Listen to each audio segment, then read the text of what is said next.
Thank you for staying with us. It's Sports Tonight. This is the Friday night edition of the show. It's the last one for the week, and we've been talking a lot about a whole lot of issues. The last issue we talked about is the El Clasico that will be taking place tomorrow.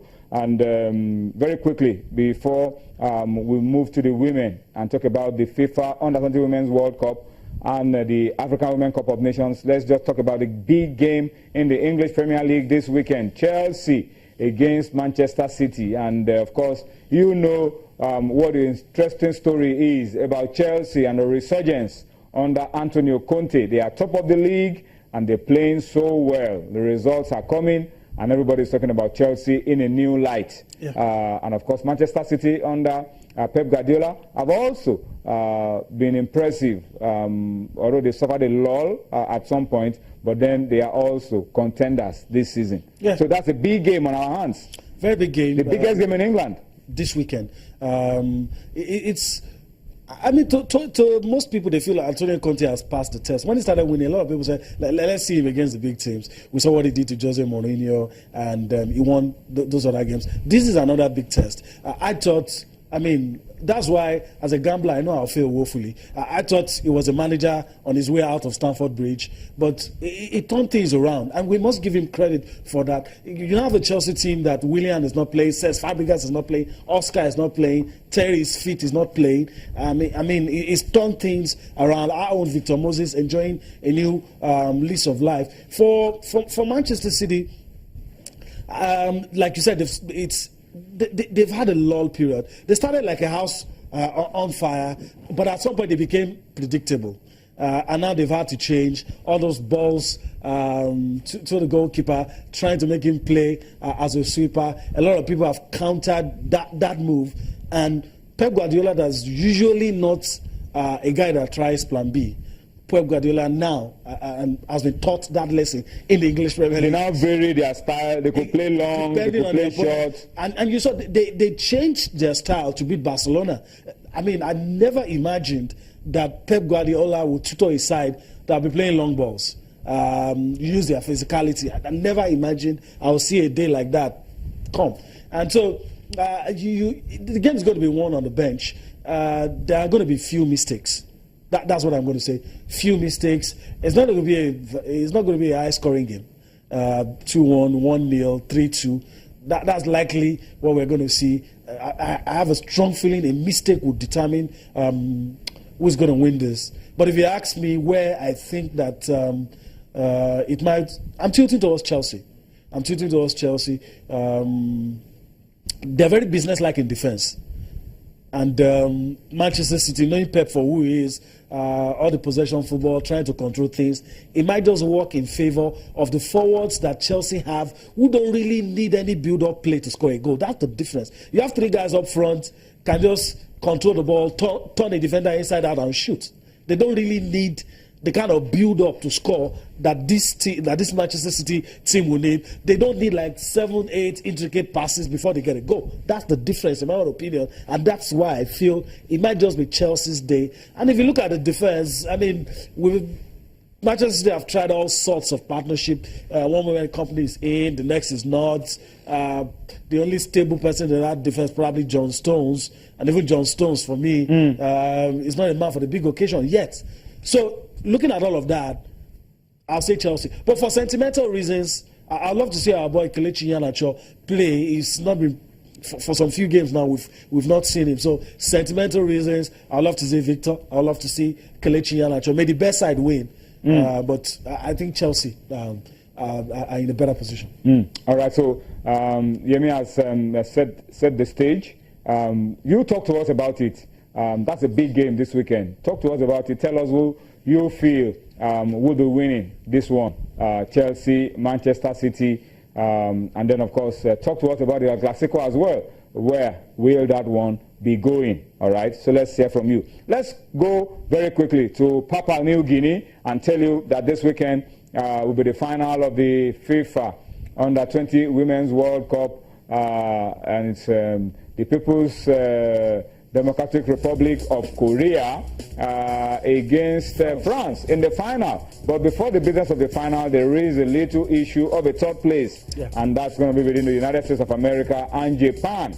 All right, so that's the setting. This weekend, FIFA Under-20 Women's World Cup. The best four teams at the tournament. No argument. Unfortunately, Nigeria is out, and we've been home a long time, ago. At the semi-final, somebody had to lose. But these are the best four teams in the tournament. All right, so that's it. The women will be having plenty to enjoy this weekend, starting, of course, with the FIFA Under-20 Women's World Cup.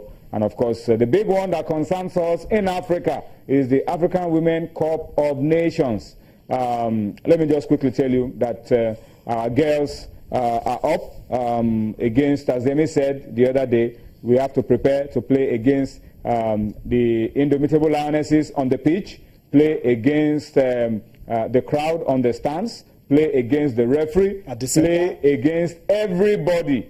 And I know our girls can do it. But Onomebi, that's a central defender, one of our standout players in this competition. And of course, the coach of the team, Florence Omagbumi, have had a lot to say about preparations for tomorrow's final. We'll pause, listen to them. They will be back with more on Sports Tonight. Sorry. As a player, we take games step by step. The first stage has passed. We definitely know maybe we might meet Cameroon, but we don't have them in our mind because they are not in our group stage. But now that we've come to play them, we've been playing them before, so it's not a new thing for us.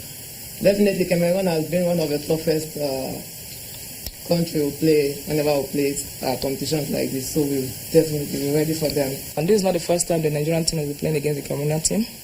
So it's good that they're familiar with us and we're used to them, but that is a good advantage for us. We haven't played like 9 games and we won 8, but we are not trying to put that scoreline in front of our game on Saturday because we know it has been a long, and like you said, we have a couple new players on the team and new ones and old ones, but it's going to be a great game, like I said. But at the end of the day, with the scoreline on paper and the one that is going to happen on the field, it's going to reflect the same result. So we want to make it 9 instead of 8.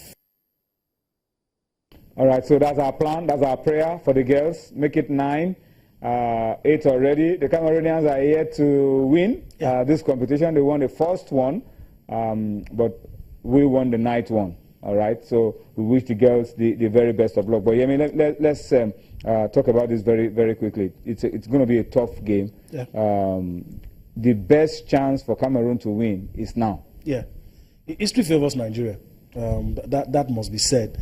But then again, Cameroon, for sure, history will favor us. We've won it 8 times. Cameroon have not won it before. Yeah, and they've lost twice to us in the final. The Falcons have never lost in the final. All of those things favor us.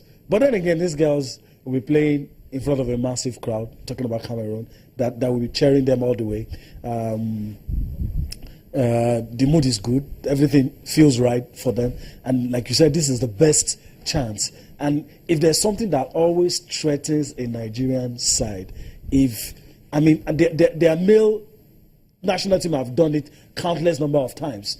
Nigeria cannot handle the physicality of Cameroon. They did it against Ghana, they did it against South Africa. It has worked for them in this competition. So far. And the fact that they are playing at home also gives them that edge for the 50-50 balls. I'm hoping it doesn't work against us. We have to prepare for it. That's the reality. And that's the strength of the Cameroonian game. We have to prepare for it. I hope the girls do not get frustrated when calls begin to go against them. And one thing also that I think works for us somehow, we have not tried to be stylish. And I think it has worked. We have not tried to be stylish. I think the coach understands the limitation of the players, and they go at it the way they can and just try and get the business-like, have a good approach to the game. The goals is all that matters. Don't try to be stylish. Don't try to waste your chances. Nothing is won yet. You are in the final, but nothing is won yet. So we go into this final as favorites, no doubt. But then again, you have to look at the odds against us. Those things are not things you look away from. I'm backing Nigeria to go all the way, but I can't tell you that it's going to be a tough game. But I feel that we have the mental capacity to handle whatever the Cameroonians will throw at us. if we can handle the physicality, I think that we should be able play strikers who will just. If all it takes is bundling the ball into the net, that's how you're not going to get 20 chances against Cameroon. I think so. I think it's going to be a game of very little chances. Yes. And the team that will seize the opportunity better would win. Will carry the day. They pride themselves as having the best defense in this tournament, having not conceded any goal. We could say that we've not conceded any goal in open play, but then again we conceded one. And so the only goal we considered was a penalty goal. Yeah, that's why I said not in open play. So we'll see how it pans out. I don't know if it is patriotism speaking, but I think Nigeria has an edge. But then again, I'll still say that all those things that we need to look at should not be ignored. The physicality of the girls. Play someone up front who will be ready to ruffle feathers. Play someone up front who will jump for the balls, stretch hands, drag, pull. Don't give them time to settle on the ball. And all of those things, then the defenders will be cautious. I have a feeling the referee will not hesitate to point to the spots if any clumsy tackle. Like the one against Ghana, we threw 3 points away because the goal we conceded, and that's another lesson, wasn't a measure of the pressure. It was a gift to the Ghanaians. All right, let's wish the guys the best of luck tomorrow and hope that they will work on all the weak points we've seen about their game and, of course, play to their strengths and be able to curtail the Cameroonians and take advantage of the weaknesses of the Cameroonians to be able to get the result that we need. I want to read a few of your comments on Twitter before we talk about the domestic football in Nigeria. So let me just go on to read a few of your comments. Darlington at Jenny Linton says the Super Falcons will carry the day. Likewise, Real Madrid will beat Barcelona to further help Cristiano Ronaldo win the Ballon d'Or. It's no longer called the Ballon d'Or. It's now called the FIFA Male Player of the Year Award. All right, so that's coming from Jenny Linton. Oluwala Nayodeji at Ayodeji 222 NG says, I give it to Man City tomorrow against Chelsea because technically Pep is better and the bench will win the game. He believes City will be too good for Chelsea. Holyfield the Presido at So Gentle says, I'm giving the EPL game to Chelsea and is giving the El Clasico to Barcelona. That's interesting.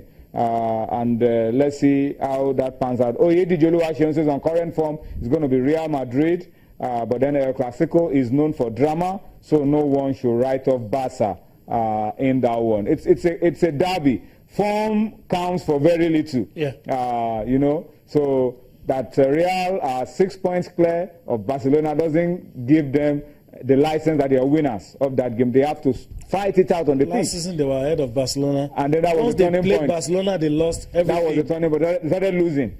All right, so there's a lot of drama usually around these big games. Let's talk very quickly about the Gold Cup, the preseason tournament. Let me just run through for you the fact that we are now down to the finals, and let me start with the results of games played today in the semi-finals. Lobby Stars shoved Kano Pillars. The Kano Pillars are the defending champions of the Gold Cup, the preseason tournament taking place in the Ijebu-Ode, Ogun State. But they lost 1-3 to Lobby today. And then in the second game, Remo Stars, after playing 1-1 with MFM at full time, lost 2-4 on penalties. All right, so the final will be taking place on Sunday, Ijebu-Ode. That's where it will be played, and it will be between Lobby Stars of Makurdi and MFM, and that will signal the end of the Gold Cup pre-season tournament for 2016, a tournament that has been on for over about 2 weeks now. Very intensive. For me, easily the best and the most elaborate pre-season tournament in Nigeria. We'll go on a quick break. When we return, there's still plenty more, and of course, Tunde Ogunshiku is still in the house. Join us again.